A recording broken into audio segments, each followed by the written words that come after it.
Jutro stara čaršija zamiriša na kišu, samo narezan tiho dodirnu tišinu. Sjedoh kraj penđera gdje sam nekad bio sretan, a uspomene dođoše bez kucanja i reda. Kroz sokak se razli pjesma nekog starog svata, a u srcu rana davno skrivena i znata. Pa pomislih kako vrijeme sve odnese sa sobom, al ne može jednu ljubav što još živi za tobom. Prođe pored mene ko da san je bila, ista ona ljepota što me nekad osvojila.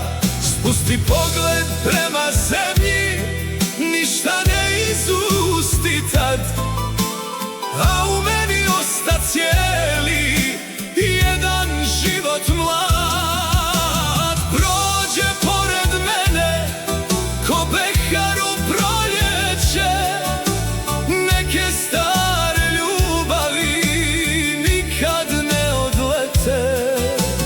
Ostanu da žive tiho ispod duše sve, kad god stara pjesma zapjeva o njoj i meni.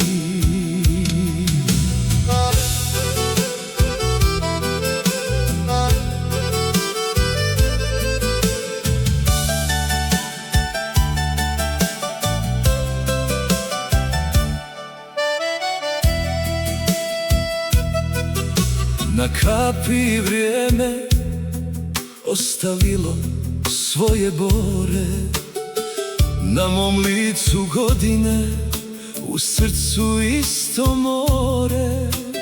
I dok gledah kako polako niz sokak ode, shvatih da još postoje ljubavi što ne prolaze.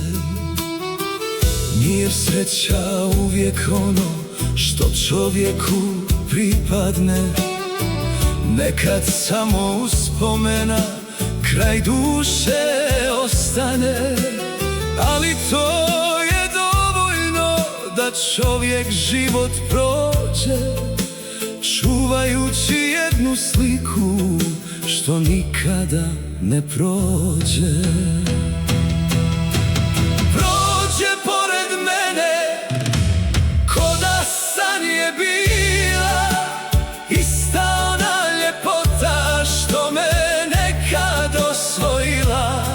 Spusti pogled prema zemlji, ništa ne izusti tad, a u meni osta cijeli jedan život mlad. Prođe pored mene ko behar u proljeće, neke stare ljubavi nikad ne odlete. Ostanu da žive tiho ispod duše sve, kad god stara pjesma zapjeva o njoj i meni. A kad jednom i mene prekrije tišina, nek me pamti jedna stara čaršijska godina. Jer sam volio iskreno više nego što se smije, i još čuvam njeno ime gdje ga niko vidio nije.